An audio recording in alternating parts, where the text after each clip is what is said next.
Përshëndetje. Sot në podcastin Shëndetësi Rend Par, e mbështetur nga United Hospital, do të trajtojmë disa nga temat më interesante dhe njëkohësisht më të keq kuptuara në fushën e fizioterapisë. Shpeshherë dëgjojmë për trajtime të ndryshme si masazhet, rrymat apo metoda tjera të cilat pacientët i përjetojnë si shumë efektive. Por sa nga ato efekte janë reale në aspekti shkencor dhe sa lidhen me atë që njihet si efekti placebo. Po ashtu do të ndalemi edhe te efekti nocebo, kur pritjet negative të pacientit mund të ndikojnë në përkeqësimin e gjendjes apo në dështimin e trajtimit. E një tjetër aspekt shumë i rëndësishëm është dallimi mes fizioterapistit profesionist dhe dikujt që mund të jetë më shumë i orientuar drejt përfitimeve financiare se sa mirëqenies së pacientit. Po ashtu do të krahasojmë praktikat në Gjermani me ato në Kosovë për të tërhequr një paralele dhe për të kuptuar se ku qëndrojmë dhe çfarë mund të përmirësojmë. E për të na ndihmuar në këtë diskutim të thellë dhe praktik, kemi kënaqësinë të kemi sot Valon Malokun, fizioterapist, por pa hyrë në pjesën e atyre pyetjeve profesioniste, shumë të donim që të dinim se kush është Valon Maloku, sepse ne pak a shumë kemi folur dhe më herët, unë kam shikuar për ju shumë, për ditur saktësisht rolin tuaj si profesionist dhe me të vërtet më keni mahnitur. Ai i tregojmë shqiptarëve, kush është Valon Maloku, fizioterapisti që tashmë në vendin tonë është i ri, por në Gjermani jo. Së pari faleminderit për ftesën, është kënaqësi të jam pjesë e podcastit këtu. Valon Maloku është një fizioterapist i cili ka diplomën në Prishtinë, që pothuajse 7 vite vjetoj në Gjermani, ku veproi dhe ushtoi profesionin e fizioterapist njëkohësisht edhe të menaxhimit të klinikës Aktivano në Elbafen, që llogaritet njëra nga klinikat më moderne në Gjermani, po ashtu jemi edhe host i podcast më të madh fizioterapeutik, cili njihet si Therapy Insights, ku vazhdimisht ftojmë fizioterapist gjerman, cilët llogaritën ekspert në fushën më të tyre, po ashtu kam qenë përgjegjës për studentët e Bukurtalit, punën dhe të senit për pjesën praktike në degën e ortopedisë dhe po ashtu pedagog në shkollën e lartë mjekësisë në Düsseldorf dhe Wuppertal. Pse e thoni që profesioni ynë kish kuptohet në rolin që i jepet audiencës së gjerë? Pra, pse kish kuptohet roli një fizioterapisti me vetëm një veprim masazhi? Faktikisht mendoj se është mungesë informacione, sepse konfrontimi i cili bëhet përmes ose thënë ndryshe, çështja e informacion për fizioterapinë, o kanë si për profesionistin ashtu edhe për laikun, shumë e mangët, sepse mundësisë kanë qenë, duke marrë parasysh se kjo dek, o kanë re qysh nga pas lufta, nëse s'ka bërë nga viti 2003 ose 2004. Prandaj është vetëm ajo që pacienti shtrihet në bank, edhe vjen profesionist edhe të shtyp edhe me dorën e tij mazike të liron dhimbjet që faktikisht më thash çashto. Mirë, po do ta elaborojmë se si është saktë roli një fizioterapisti. Por mirë, terapeuti në fakt. Mirë, si do ta shpjegoni në mënyrë të thjeshtë efektin placebo në fizioterapi? Placebo është një efekt i cili me vedi ose pa vedi aplikohet nga profesionistë. Në këtë rast faktikisht nuk është që ndodh diçka. Por thjesht, domethënë pacienti e mendon çat pjesë që ka më shëruar në të vërtetë është thjesht ndërdia e tij, apo? Pothuajse ashtu mund të themi. Shembull konkret nëse ti shkon te mjeku edhe ke një problem çado qoftë që faktikisht nuk është seriozisht, por që më shumë është shtu si pasojë e marrë. Atëherë nëse ke një doktor i cili ti beson edhe të marrë këtë hap se të bën më mirë, e ti beson ti ki më bën më mirë. Ose nëse të tashun të bëjnë masazh edhe ty kam të tashun ti vej hijabat edhe ty kam të largu, tashun ti vej rrymat edhe ti nëse beson nuk e pas një problem tamam struktural, ai kam një modë për ty, ai person kam e ka sa. Okej, do të thënë efekti placebo është çështje besimi. Saktë. Po që besimi tek profesionisti që ne i kemi, edhe që ndërdia jon vepron dhe ne qetësohemi psikikisht nga ai shqetësim që kishin pak më herët para se të shkonin tek fizioterapeuti. tek terapeuti. Mirë. Mirë, a mund na jepni ndonjë shembull konkret ku trajtime si masazh dhe apurimet kanë efekt më shumë se placebo se sa fizikisht? Nëse bëhem sinqert, masazha nëse e marrim si dukuri të tillë, e ka efektin pothuajse zero. Pse? Shumë pyetje se nëse na dojmë me kriju ndryshime strukturale, do të me kriju në formë manuale një peshë të cilën nuk mund të arrijmë kurrë. Tash vetë një gjë e cila ndodh atë është se lëkura skuqet, po ajo skuqet si pasojë e fërkimit në arteret përfaqësore të lëkurës. Po efekti tjetër i cili arrihet është përmes fërkimit, ku nëse kemi fërkimin lëkurën me lëkurë, lirohet një hormon i cili quhet oksitocin, i cili domethënë e bën personin të ndjejë mirë, edhe gjithë stresin të cilin e ka akumuluar gjatë ditës, shkon të reduktu. Mirë po, në Gjermani, për shembull, hasim shumë shpesh që ke pensioner që janë vjetmuar, që kanë nevojë për një përqafim, që kanë nevojë për një mohabet, që kanë nevojë për një prekje, sado që të ngllon banale në momentin që vetëm nëse ti e prek ose ja ke ndryshuar rutinën e tij të përditshme, ka një efekt pozitiv. Në strukturë të faktikisht se po kurrë, po ja ke ndryshuar rutinën, e cila e ka shpije deri te çajo dhimbje, plus fërkimit, plus aja ndjenja e mirë, edhe ka pozitive, apo? Pikërisht, domethënë bos shafsojna, ai ka fituar shëndet më të mirë. Po që se edhe veç i kishe bo një mohabet të mirë, nuk i kishe prej keq, edhe ti ose ishe kon simpatik për ta. Njësa kishë vepru. Domethënë, jo domosdoshmërisht na duhet me dha masa fizikale, si rryma, mzet. A ka ndodhur në balon ndonjëherë që po e ke patë arsyeshme që se ka pacienti dhe e ke parë që nuk ka nevojë për ndonjë terapi ose masazh ose ndonjë veprim tjetër, mirë po thjesht e ke trajtuar me anë psikologjike duke ja bërë një muhabet siç ta din të mirë. Faktikisht kjo është buka jona e përditshme. Detyra e një fizioterapeuti faktikisht duhet të jetë në shumicën e raste mosteme mbi 50% rastet edukimi. Me shpjegu problemin pse është, ka të ka ardhur dhe çka mund të më bë. Tash në rastin kur ne e trajtojmë në Gjermani, gjithë tretmani bie dhe ose ka sukses në formë që e bën anamnezë. Domethënë, më mirë është me ngu se çka po thotë, se ku ka problemin, se sa me bë teste kohë, mos me di çka teston, ose mos me di sa valid janë ata teste. Tash në këtë mohabet, nëse ti e bren se po themi është një student i cili ka stres para provimit, ka ngarkesa fizike se duhet me punu për me mri kohën me ardhme ose me financu studimet e veta, njëkohësisht ka aspektin financiar, edhe ata me ngarku hala me ushtrimet, i faktikisht nuk i një ma. Ti mundesh me shpërqendru dhimbjen duke dhënë një dhimbje më të madhe me shtypje të fortë me ato pllakat metalike që faktikisht më shumë është dëmtim i pacientit se sa që një man, se në atë rast nuk bëhet kurrë për pas shpërqendrimit të dhimbjes që e ka, po nuk i një ma, po njëkohësisht mundesh me afol një fjalë të mirë, mundesh me motivu. Faktikisht që kjo është roli jonë, jo me abuzu. Jo me bodëm. Faktikisht mos me abuzu gjendjen e keqe momentale të çatij personi për me shit produkte të cilat faktikisht nuk kishin pas nevojë hiç. Çka është efekti nocebo? Dhe sa rrezikshëm mund të jetë ai për pacient? Efekti nocebo është një efekt i cili haset shumë në Kosovë fatkeqësisht, e cilën ose bën me vedi ose pa vedi. Po marrë në shembull konkret, nëse një doktor don ai përjetësisht ty të smur. Se nëse dat sheggrafin tona të shtyllës korrizore për shembull, edhe thot, çushit e kështu, edhe na ditë me në folicë.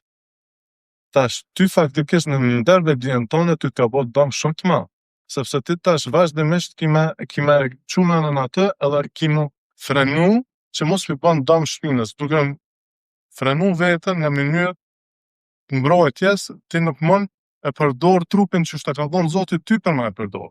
Domethënë ti automatikisht nuk mundesh me mërri funksionin e mjet, gjë të cilat shpjen të kompenzimi muskulor, lodha më shpejt, edhe dëm. Unë për më shembull unë nuk jam hiç doktor. Unë po jam automekanik i besueshëm për ty. Edhe më thon, është kjo vetura jote e cili po bën një zhurmë. Në momentin kur futesh ti në veturë, ti kemë fillu me ndëgju se mos po të bëni zhurmë. Domethënë me një fjalë tëmën që ty të bën amarat, unë ty ta ndroj stilin e jetës. Sepse këto janë sinjale që jepen nga jashtë. Absolut. Faktikisht të marr një sinjal, po jo të mirë si në rastin e placebos, po të marr një sinjal shumë të keq që ty vazhdimisht mund të më çaktu dëm. Më në që këtu do. Tash, është, prandaj po thonë është edukimi, ti dush me thonë, ku është problematika, gatë tjenë, që më të bëj ose që s'më të bëj. Se faktikisht në momentin kur te ki një problem XY, edhe te je vetëdijshëm që nuk mundesh minimum, faktin ja thoni fjalë të mirë që simptomatikën ai vetë me rregullu. Qofse na bëhem sinqert, mund të themi lidhesh që ai fizioterapeut të cili të unë ty të shëroj, ai ty të rran. Se secili njeri e ka një proces të vetën të shërimit, varet nga stili i jetës, nga gjenetika, nga përditshmëria që e ka, nga niveli i stresit që e ka, edhe nëse ti e thon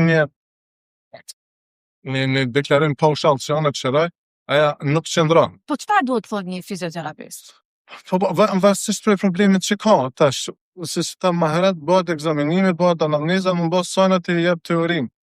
Unë mendoj që aspekti Pra duhet shkojë në mënyrë të moderuar që të arrijë deri tek pika e problemit të pacientit. Faktikisht unë mendoj që është më e mirë me ndëgju se çka po thonë. Nëse çka po thotë se aty ti e gjen problemin, nëse ti vetëm ja bën pyetjen ku mendon se është problemi.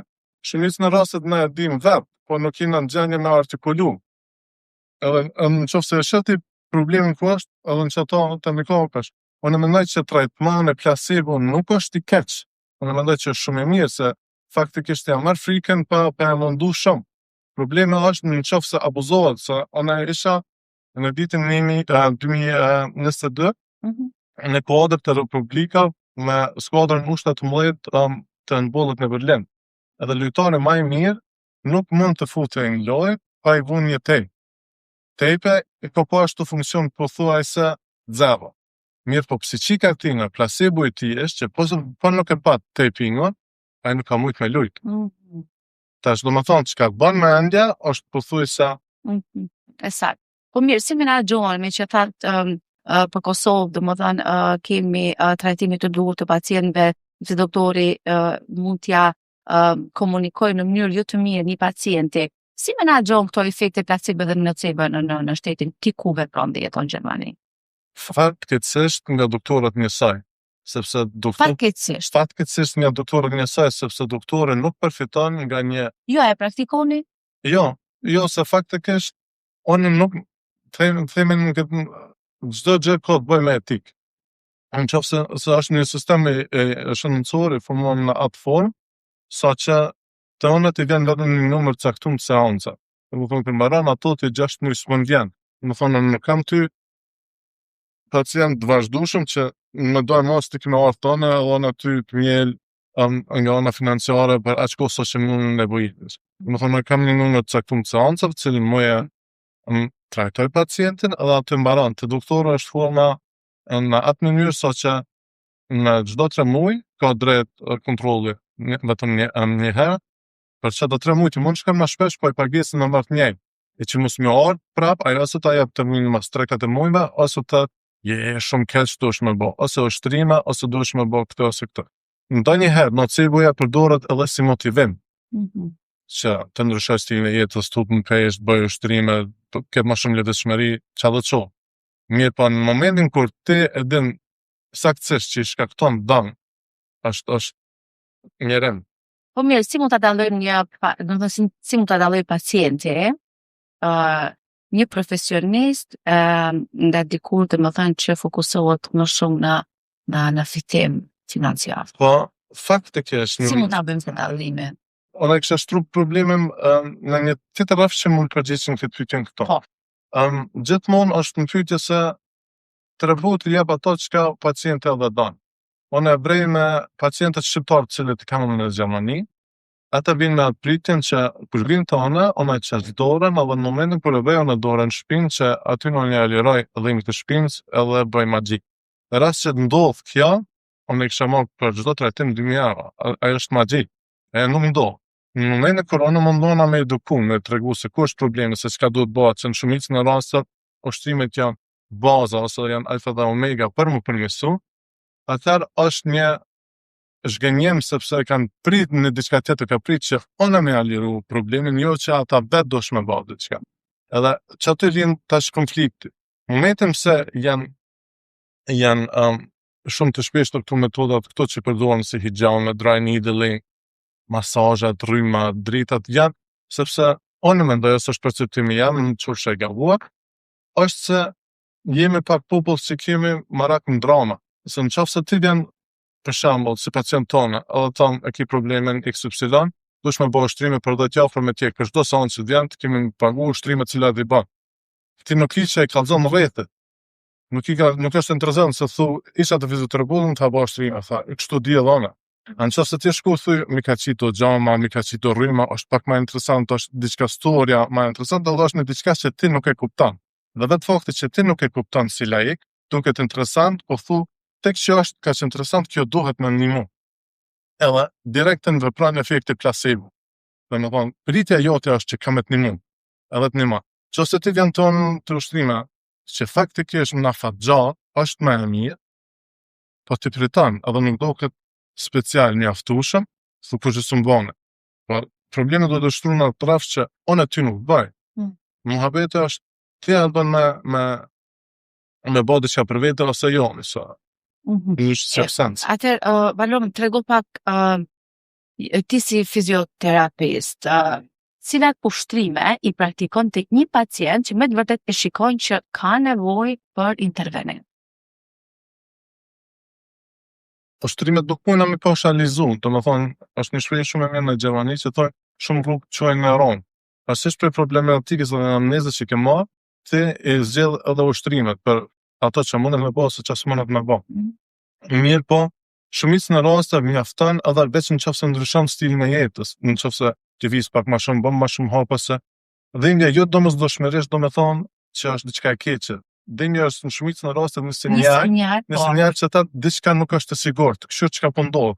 Është momentin kur ti për shembull ton ditën je postjer çka pletra, në ton ditën ty lëvën e trupit si përm duhet me ta marrë shpina pashme. Domethënë në këtë rast kur ti nuk ke forcë mjaftueshme, truni ka më bëj çmos që ti mos më lëviz se nuk është e sigurt se a mund të përballon shpinën me teje jo. Tash ti mund është çat mbrojtje që ka dhënë me bin ngarkum me rryma me gjame me çfarë do të qoftë, që simptomatikën e hek, po ti gjenezën e problemit sa ke hek. Gjeneza e tina është në ngarkesë, domethënë ti duhesh me përgatit për gjenezën e problemit. Nëse forcohet trungu ose pjesa e shpinës mbrapa, e kemë pas shumë alat me çka pletra. Pra, ju jeni kundër këtyre taktikave që fizioterapistët i përdorin tek pacientët dhe në një farë mënyre po i quani si mashtrim mbi pacientin këto veprime që fizioterapistët i vëjnë, domethënë Unë jam shumë kundër, ose faktori bazë është shumë e kushtueshme. Se në momentin kur ti vazhdimisht për 10 vjet të marr një tretman i cili nuk e ka lënë placebon me shprehjen që ose me premtimin që kjo të shëron, që faktikisht për momentin ndoshta të bën më mirë dhe pritja jote e shtynë të rrafsh që bën më mirë, mi për na faxhat nuk është zgjidhje. Në këtë rast për mendimin tim është plaçki pacientit. Mirë po, unë mendoj që gjysma në fajet e ka vetë, se unë flas me shokë mirë që janë pashtu fizioterapeuta dhe thotë, po mos t'i bëjmë nga qëto, ata nuk vinë, ta. Dhe me thonë, duhet më sensibilizu edhe populata që edhe vetë dush me bëjë diçka për shëndetin tonë, vetë një gjatë që e bëjmë na preventiv është u pastru dhe me lau dhamë. Që të se nuk bëjmë na kur gjatë, tash trupi është një makinë e cila vazhdimisht punon. Të blej çka dush që tash, nuk e ki asë një prodhues cili t'jep shumë garancion mbi 2 vite ose 3 vite ose sa do të qoftë. Edhe mas 3 vite të ki nevojë për intervenim. Tash, qysh prati që trupi jot me bën 100 vjet, pa investu në të kur gjatë. Cilat probleme i trajton zakonisht tek pacientët shqiptar që vinë tek ju, domethënë cilat janë ato problemet më të mëdha që ata i shprehin? Faktikisht, problemet kryesore me të cilat vinë janë shtyllës korrizore. Mirë po, edhe aty vret shumë shpesh efekti nocebës të cilën e kanë mësuar nga profesionistët tonë, apo edhe aty në Gjermani që thonë keni skolioz, ki këta, ki degenerant të vertebra, etj. Unë të marr një rast nga ligjëratat të cilat e kisha me studentët dhe dyzisdoktë. Unë ligjëratën e kam filluar gjithmonë me një grafik ku grafia jep të se rezultat një shtrembrim të shtyllës korrizore, një mungesë lakesës fiziologjike të shtyllës korrizore, 2 herë 1 deskale dhe edhe një skolioz lateral. Edhe e pyeta studentët si duket ky pacient. Tha mangë si këto, bla bla bla, bla bla bla, më thonë tash kjo është e imja. Do më thonë, jo domosdoshmërisht, ajo që është në grafi, është edhe në pacient, do më thonë, mbas se grafia në ishdosh me pos shumë probleme, cilat shihen, Shtyllës, po. ose edhe ndunë pire durve, Po. unë funksionalitetit, që hodi. Mirë thonë, Dhe si ishte reagimi i studentëve?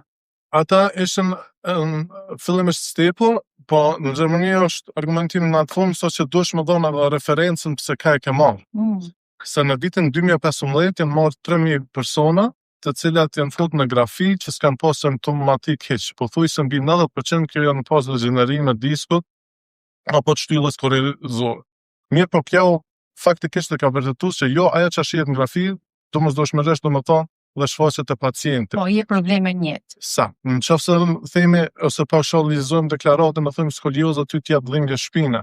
Është pak sa ç'është më thonë. Është një fjalë me një pikë në fund që është ashtu. Janë që faktikisht nuk është ashtu. Okay. Sepse në qofse marrëm sportistët më të mëdhenj botror, për atë që themi Usain Bolt, këto skoliozë masive. Mirë, po është i ka thënë krejt rekordet botrore në sprint. Tash do më thonë, jo domosdoshmërisht ajo çfarë problem. Unë vetë kam skoliozë, ki plot njerëz tjerë që kanë skoliozës nuk e din. Faktikisht edhe nuk ka studime që s'ka relacion dhimbja e shpinës me skoliozën për ze. Po tash prap ky efekti nocebo se unë ty të kam thonë kish trembrim të boshtit korrizor ndikon për ty mjaftueshëm so që truni jot në nëndër dietone me të frenuar, me të inhibu lëvizjen fiziologjike që e ki. Edhe tash. Edhe aty filloj me njëjtën gjë, filloj me edukim, disa e marrën parasysh, disa se marrën parasysh Po varet nga karakteri i një njeriu, se jemi karakter shumë të dopt, në kuptimin një i dopt si me ditet, po emocionalisht i dopt, je me shumë afër zemrës, që themi ne shqiptar, shumë afër zemrës e gomar, edhe me të vërtet duna me trajtu sepse më ka thënë doktore. Edhe ne fjalën e doktorit e kemi një vull. Pas asaj fjale ne shikojmë edhe trajtojmë shëndetin ton, merremi shumë seriozisht dhe mundohemi që me çdo kusht ta shërojmë atë.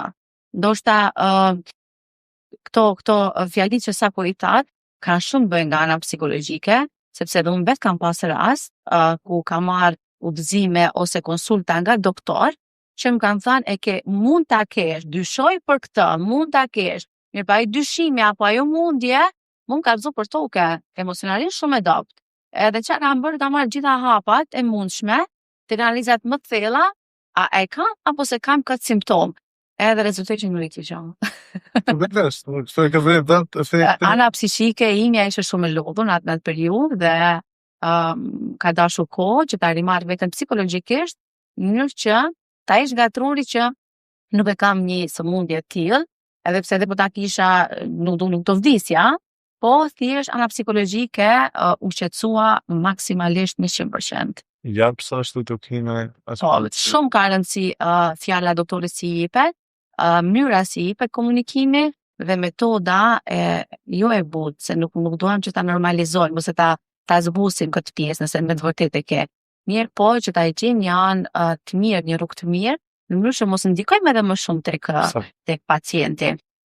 Po unë të pyeta edhe për metodat dhe për teknikat që ju i përdorni më shpesh, mirë, po do doja që ta merrni një shembull konkret si fizioterapist, nëse keni dhimbje të shpinës, me vërtet e kemi, sa kur çojmë në këmbë i ndjem ato dhimbje, cila teknika duhet i përdorim?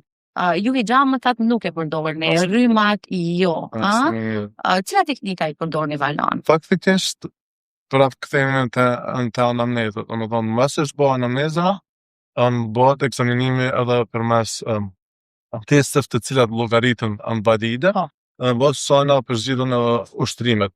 Siç e thashëm më herët, nuk mund të paushalizoj se jo secili e ka problemin e një.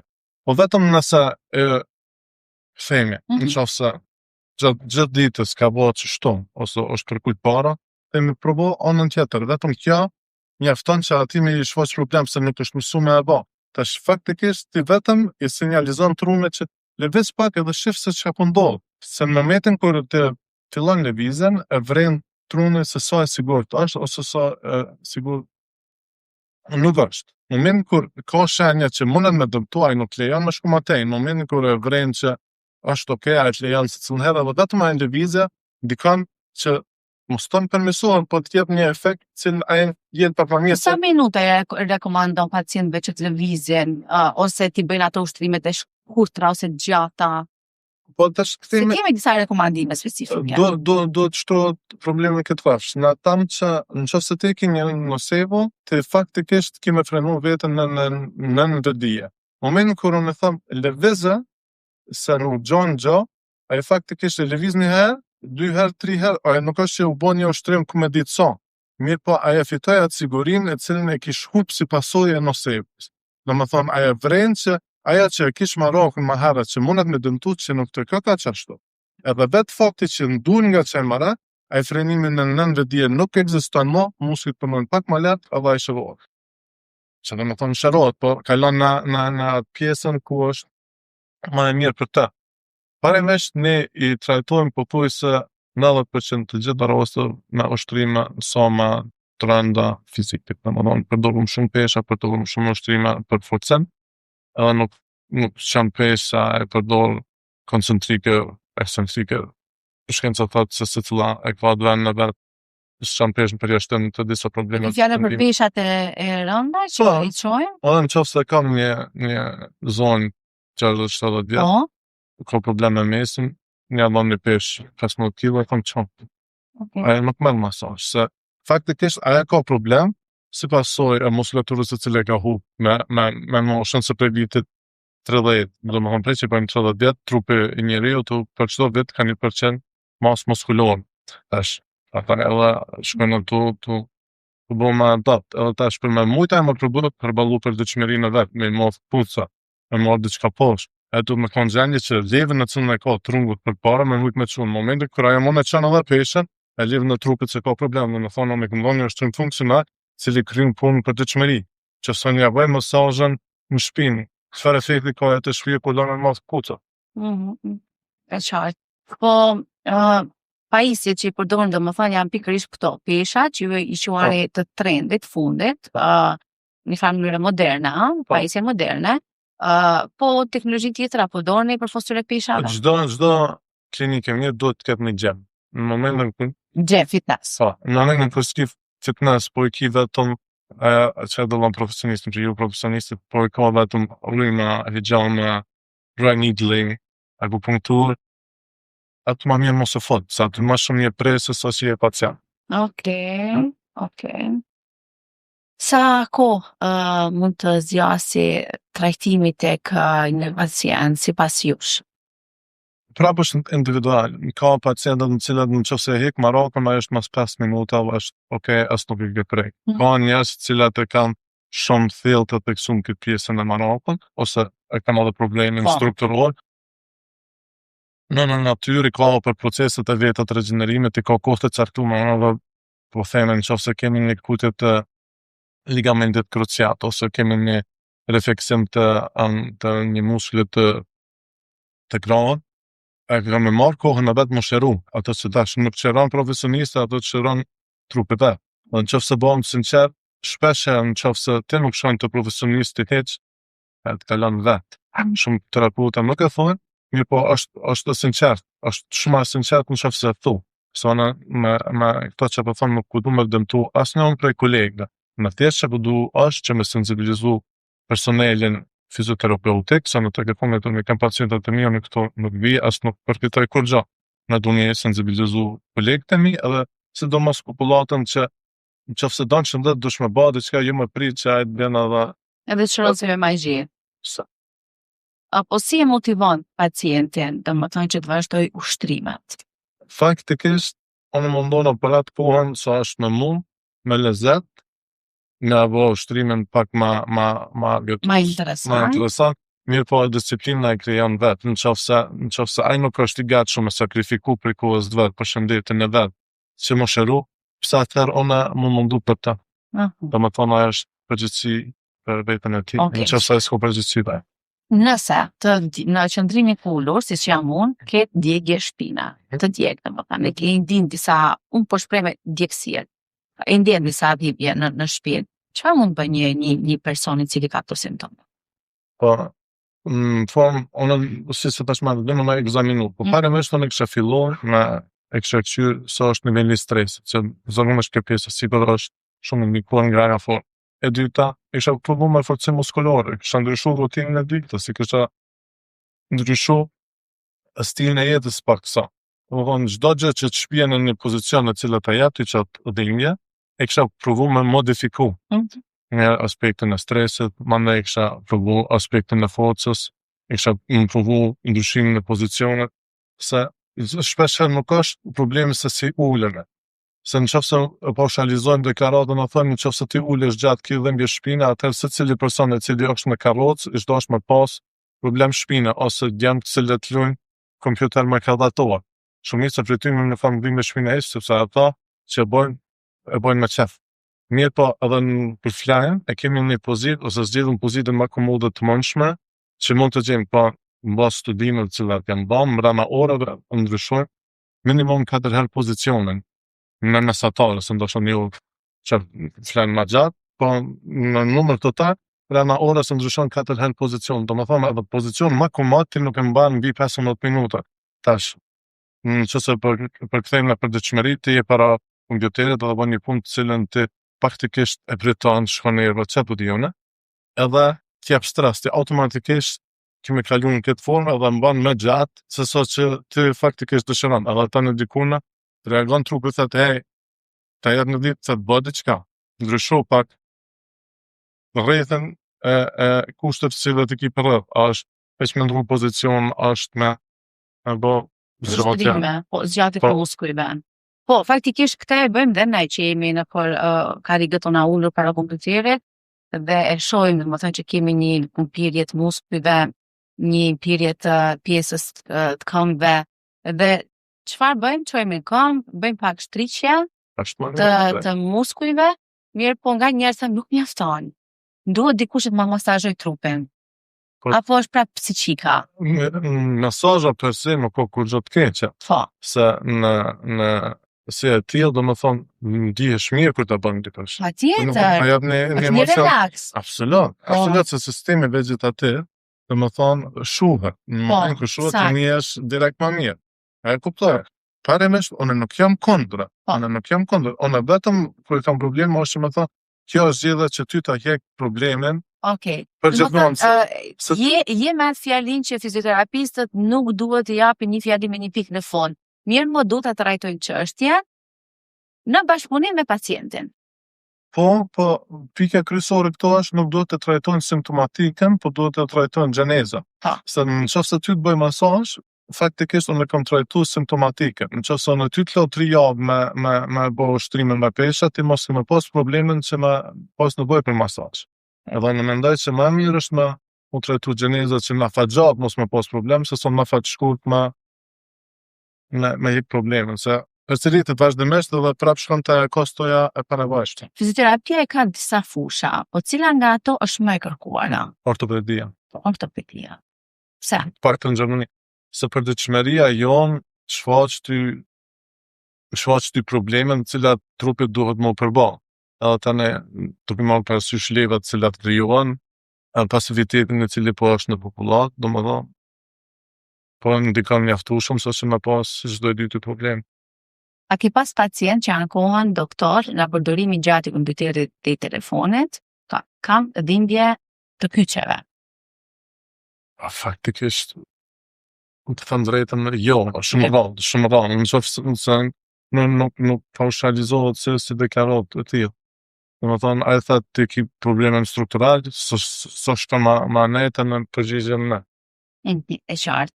Çfarë faktorësh ndikojnë më shumë në suksesin e terapisë? Për post sa që e tham. Unë mendoj që veç edukimi është alfa dhe omega. Edukimi edhe mos përdorimi e metodave placebo. Momentin kur ti ngarkon në bën vëdishëm për çfarë jep këshilla se çka duhet më përmbajt, ku duhet më kanë kujdesshëm, 90% me që fitu. Po shpesher unë edhe hasë që 50% e pacientët cilët vinë tek ne janë edhe vetëm. Do të thonë vetëm interakcione që kemi me ta, mjafton që ai mund të jetë më mirë. Ka studime që thonë, jo që thonë, po që vërtetojnë që vetëm ambienti ambienti se ku shkon, bën 30% të terapisë, nëse unë kam një lokacion I cili duket bukur, duket profesionist, ai 30% nga si ndihet më mirë. Mirë po shtrohet edhe problemi do të mështrohet edhe më trash që dhimbje jo domosdoshmërisht është strukturale, është multidimensionale, të marrë një shembull shumë konkret, po themi, unë e thej kamën, edhe divorcohem nga gruaja, edhe humbas punën, unë kamën e ndjej shumë.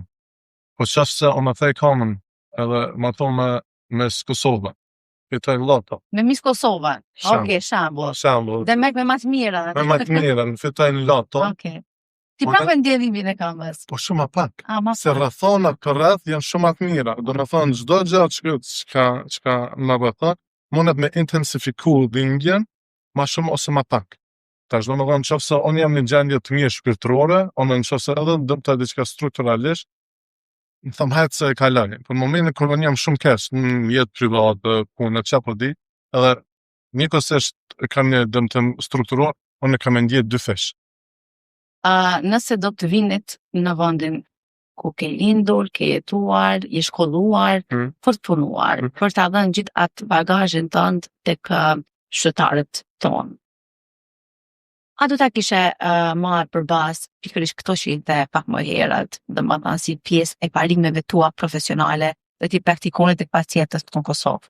Po, pikërisht kjo është arsyeja pse kemi edhe intervistën tonë, nëse unë kisha hapur një biznes për gjë cilin unë nuk mendoj se e bëj, absolutisht kisha përbërë parime të mirë. Vetëm gjë bëj edhe në Gjermani, se ki edhe në Gjermani ka mjaftueshëm fizioterapeut që I përdorin në këto gjëra. Mirë po ç'ti bëjmë? Shiqur që kemi doktor që flasin hapur dhe I tregojnë ato shqetësimet për njerëzillëku që nuk ka të bëjë vetëm ana financiare e një profesioni, po ka të bëjë ajo, sepse ne dim që doktor betohen për human, për njerëzillëk, për atë që ta japin një njerëzore, pastaj është ana e dytë ajo përfituesja. Dhe vjen mirë që patëm podcastin Shëndetin e parë dhe po t'i dha pikërisht këto deklarata dhe për ta sensibilizuar pjesën e terapeutëve, kolegëve tuaj, dhe për t'ju treguar që jo gjithçka është tek vlera monetare. Shikues të nderuar, ishte ky podcasti Shëndetin e parë, e mbështetur nga United Hospital me terapeutin I cili është nga Kosova, mirë po jeton dhe vepron në Gjermani, Valo Maloku. Edhe të shihemi sërish në podcastet tjera të radhës. Mirëmbëjtje.